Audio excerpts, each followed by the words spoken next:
તો આગળ સમાચારમાં વાત કરીએ તો સમાચાર સામે આવી રહ્યા છે વડોદરામાં પીવાનું ગંદુ પાણી આવી રહ્યું છે। સમાચાર પ્રાપ્ત થઈ રહ્યા છે આ સાથે જ લોકો મુશ્કેલીમાં મુકાયા છે। ખાડિયાપોળમાં પીવાનું પાણી આવી રહ્યું છે ગંદુ, જેમાં અનેકવાર રજૂઆત કરવા છતાં પણ કોઈ નિરાકરણ આવ્યું નથી। 6 મહિનાથી નળમાં ગંદુ પાણી આવી રહ્યું છે તો નાગરિકોની રજૂઆતને ધ્યાને લેતું નથી આ તંત્ર। 6 મહિનાથી નળમાં ગંદુ પાણી આવી રહ્યું છે। અનેકવાર રજૂઆત કરવામાં આવી છે પરંતુ કોઈ નિરાકરણ આવ્યું નથી। ખાડિયાપોળમાં પીવાનું ગંદુ પાણી આવી રહ્યું છે તો ગંદુ પાણી પીવાથી રોગચાળામાં પણ વધારો થતો હોય છે। આ સાથે જ અનેકવાર તંત્રને રજૂઆત કરી છે પરંતુ હજી સુધી કોઈ નિરાકરણ આવ્યું નથી। તો વડોદરામાં ગંદુ પીવાનું પાણી આવી રહ્યું છે, ખાડિયાપોળમાં પીવાનું પાણી આવી રહ્યું છે તો આ સાથે જ નાગરિકોએ તંત્રને રજૂઆત કરી છે પરંતુ કોઈ નિરાકરણ આવ્યું નથી। નાગરિકો ગંદુ પાણી પીવા માટે મજબૂર બન્યા છે।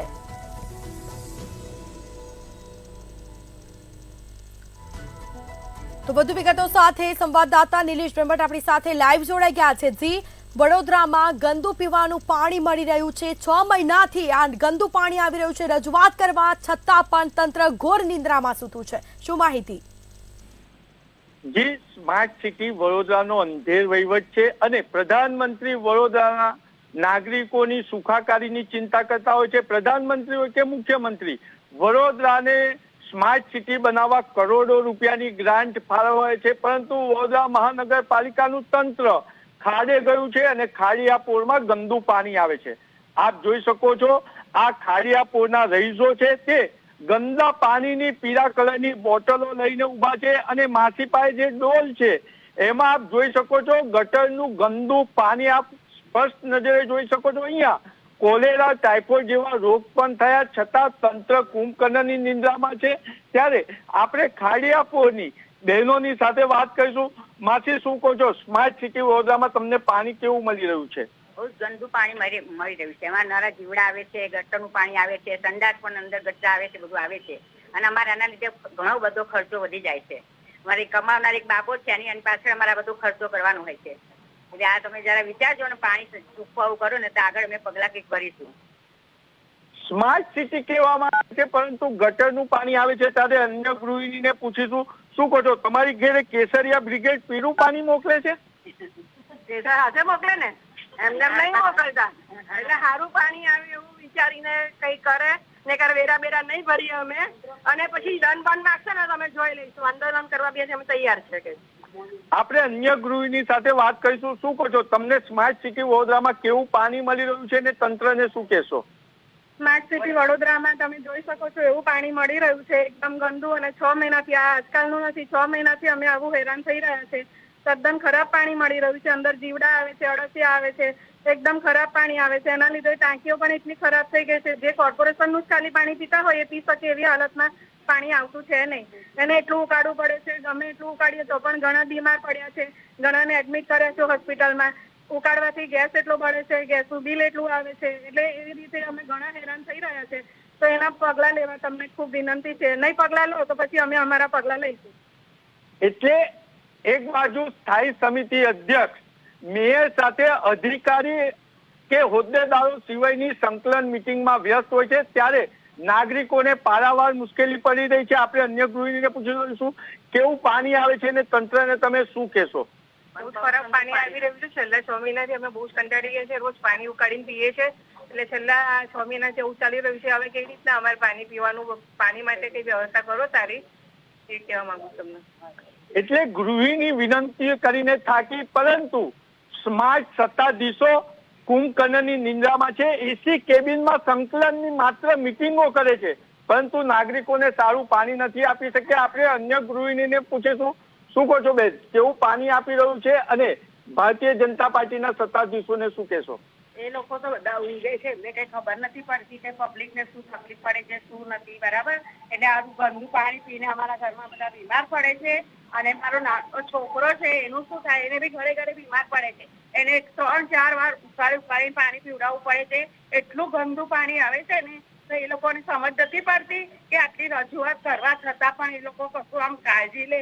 હા, એમને કહો કે આવીને આ પાણી પીવે તો એમને ખબર પડે કે આ પાણી કેવું આવે છે કેવું નહીં. બરાબર, એટલે એ લોકોની હજુ ઊંઘ ઉડાડવાની છે અને જો એ લોકો હજુ ધ્યાન નહીં આપે તો અમે કશું કરીશું. એટલે ગૃહિણીના આંખોમાં પાણી આવી ગયું, પરંતુ તંત્ર પાણી શુદ્ધ આપી નથી રહ્યું. ત્યારે એક વડીલને પૂછ્યું, શું કહો છો, સ્માર્ટ સત્તાધીશો, મુખ્યમંત્રી 188 કરોડના ચેકો આપે છે, પરંતુ તમારી ત્યાં પાણી તો ગંદુ જ આવે છે, શું કહેશો તંત્રને? પાણી માટે ફરિયાદ કરેલી એ ટાઈમે ગટર વાળું પાણી આવતું હતું. આ લોકોએ 2 વાર 3 વાર ગટર સાફ કરી, પણ બીજું કોઈ પાઇપ ચેકિંગ માટે આવીશું કહીને વચન આપીને જતા રહ્યા છે. અત્યારે જે પાણી આવે છે તે ઉકાળીને ખાવા પીવામાં લેવાય, પણ નાહવા ધોવા માટે શું, વાસણ ધોવા માટે શું? આ પાણીથી વાસણ ધોશો તો તમે ઉકાળેલું પાણી પીશો તોય માદા પડશો. માટે આ પાણી જલ્દીથી સારું પાણી, ચોખ્ખું પાણી આવે એવું જરૂરી છે અને કઈ પણ કાર્યવાહી કરવાની બહુ જ અર્જન્ટ છે. એટલે સત્તાધીશો પાણી વગરના સાબિતો થયા છે, એટલે જ નાગરિકોને ગટરનું પાણી પીવું પડે છે. અન્ય વડીલને પૂછ્યું, તમારાથી 500 મીટર દૂર વડોદરા મહાનગરપાલિકાની મુખ્ય કચેરી છે, ત્યાં મેયર ચેરમેન બેસે છે અને આખો દિવસ અધિકારીને હોદ્દેદારો વગરની સંકલન મીટિંગ કરતા હોય છે, ત્યારે તમારે ગંદુ પાણી પીવું પડે છે. શું કહેશો તંત્રને? આ તંત્રને એક વસ્તુ અમારે ખાસ કહી પડશે કે આનો કોઈ પણ આટાફાટી રજૂઆત કર્યા છતાં કોઈ પણ જાતનો એનો નિકાલ થયો નથી. તો તંત્ર ખાડે ગયું છે. એ લોકો કેબિનમાં બેસી રહેવા માટે સર્જાયેલા છે. આટલા મત આપી આ કરીએ, વડાપ્રધાન નળથી જળ આપવાનું વાત કરે છે, પણ આ ચેક ના આપવાનું. આ પાણીના લીધે અમારા ખર્ચા કેટલા વધી જાય છે. એ પાણી હજી ઘડી ઉકાળવાનું, ગેસના બિલો ભરવાના, ડોક્ટરોને તઈ માદા પડી રહે ડોક્ટરોને તઈ બિલો ભરવાના, પીવા માટે બહારથી જગ લાવવા પડે, એના બી ખર્ચા વધે. ના આર્થિક રીતે બહુ મોટો ફટકો પડી રહ્યો છે. તેના માટે શું તંત્ર આવું ઊંઘેલું જ રહેશે? નહીં તો એના માટે આગળ અમારે રજૂઆત કરી અને કોઈ કાયદેસર કાર્યવાહી કરવી પડશે. જી, મહત્વની બાબત છે. અત્યારે સ્થાનિક કાઉન્સિલર પણ અહીંયા પહોંચ્યા છે. આપણે જોવા જેવી બાબત છે કે 6 મહિનાથી રજૂઆત કરતા નાગરિકોની વારે સ્થાનિક કાઉન્સિલર પહોંચ્યા છે. આપણે મિનિટ માટે કાઉન્સિલર સાથે વાત કરીશું. તમારા નાગરિકો 6 મહિનાથી ગંદુ પાણી પી રહ્યા છે અને તમે કોઈ રજૂઆત નથી કરી, શું છે વિગત? સાહેબ, છેલ્લા 6 મહિનામાં અમે 50 વખત રજૂઆતો કરી છે. સામાન્ય સભામાં પણ રજૂઆત કરી કે ખાડિયાપોળ 1-2 માં ગંદુ કાળું પાણી 6 મહિનાથી આવે છે અને તો પણ કોઈ પણ અધિકારી સ્થળ પર વિઝિટ કરવા ના આવે સાહેબ. અને તમે જોઈ શકો તમામની જે પાણીની ટાંકી છે એમાં એકદમ ગંદુ કાળું પાણી છે અને લોકોને ગરમ કરવું પડે છે. ગેસનું બિલ વધારે આવે છે. અમારી એવી માંગણી છે કે વહેલી તકે આ કામગીરી નહીં કરવામાં આવે તો ગાંધી ચિંધ્યા માર્ગે આંદોલન કરવામાં આવશે. એટલે સ્થાનિક કાઉન્સિલર ગાંધી ચિંધ્યા માર્ગે આંદોલનની વાત કરી રહ્યા છે, પરંતુ પાણી વગરના સ્માર્ટ સત્તાધીશો શુદ્ધ પીવાલાયક પાણી નથી આપી રહ્યા. એટલે જ ખાડિયાપુરની બહેનોએ હવે રણચંડી બની અને મહાનગરપાલિકા મોરચો લઈ જવાની પરિસ્થિતિ ઉભી થશે. જી, તમામ જાણકારી આપવા બદલ આપનો આભાર. તો વડોદરામાં પીવાનું પાણી ગંદુ આવી રહ્યું છે. જે રીતે અમારા સંવાદદાતાએ લોકો સાથે વાત કરી તે રીતે લોકો દ્વારા રજૂઆત કરવામાં આવી. 6 મહિનાથી નળમાં ગંદુ પાણી આવી રહ્યું છે, પરંતુ તંત્ર ઘોર નિંદ્રામાં સૂતું છે. કોઈ નિરાકરણ આવ્યું નથી.